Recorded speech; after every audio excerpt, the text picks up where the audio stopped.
বস্ত্রকল আছে যেগুলি ইতিমধ্যে প্রাইভেট সেক্টরের উদ্যোক্তা বিনিয়োগকারীরা বিনিয়োগ করেছেন, সেগুলির অবস্থাটা কি, যেগুলি প্রক্রিয়াধীন আছে নতুন বিনিয়োগের জন্য সেগুলির অবস্থা কি, এবং আমাদের হাতে বাকি যেগুলি আছে সেগুলি আমরা আগামী কতদিনে কি অবস্থায় সেগুলিতে বিনিয়োগ আকর্ষণ করে কর্মসংস্থান সৃষ্টি করতে পারবো, এই বিষয়গুলির একটি আলোচনা করার জন্য, রিভিউ করার জন্য আজকে আমরা বসেছি। আমার সাথে আছেন মাননীয় প্রতিমন্ত্রী মহোদয় জনাব শরীফুল আলম, আছেন বিডার চেয়ারম্যান আমাদের আশিক চৌধুরী, এবং আমাদের সচিব পাট ও বস্ত্র মন্ত্রণালয় আছেন, আমাদের পাটকল এবং বস্ত্রকল মানে বিটিএমসি এবং বিজিএমসির আমাদের যারা পরিচালনা করছেন বিনিয়োগকারীরা, তাদের মুখেই আপনারা শুনেছেন তারা কি পরিমাণ বিনিয়োগ করেছেন, কি পরিমাণ কর্মসংস্থান সৃষ্টি করেছেন,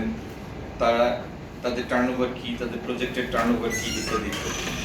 আর কয়েকটি প্রক্রিয়াধীন আছে, আরও 6টি মিল আমরা আশা করছি এই বছরের মধ্যেই, এই ডিসেম্বরের মধ্যেই আমরা প্রাইভেট সেক্টরের কাছে হস্তান্তর করতে পারব।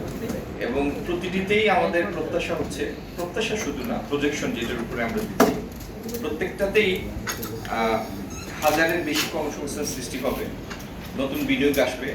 200 কোটি থেকে 500 কোটি টাকা পর্যন্ত মিল ভেদে আমাদের কাছে বিনিয়োগের এস্টিমেট করা আছে, প্রজেকশন আছে।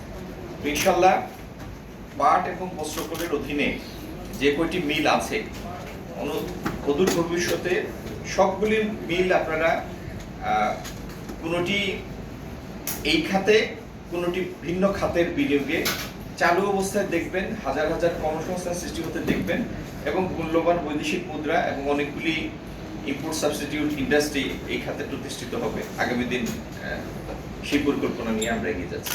ধন্যবাদ সবাইকে।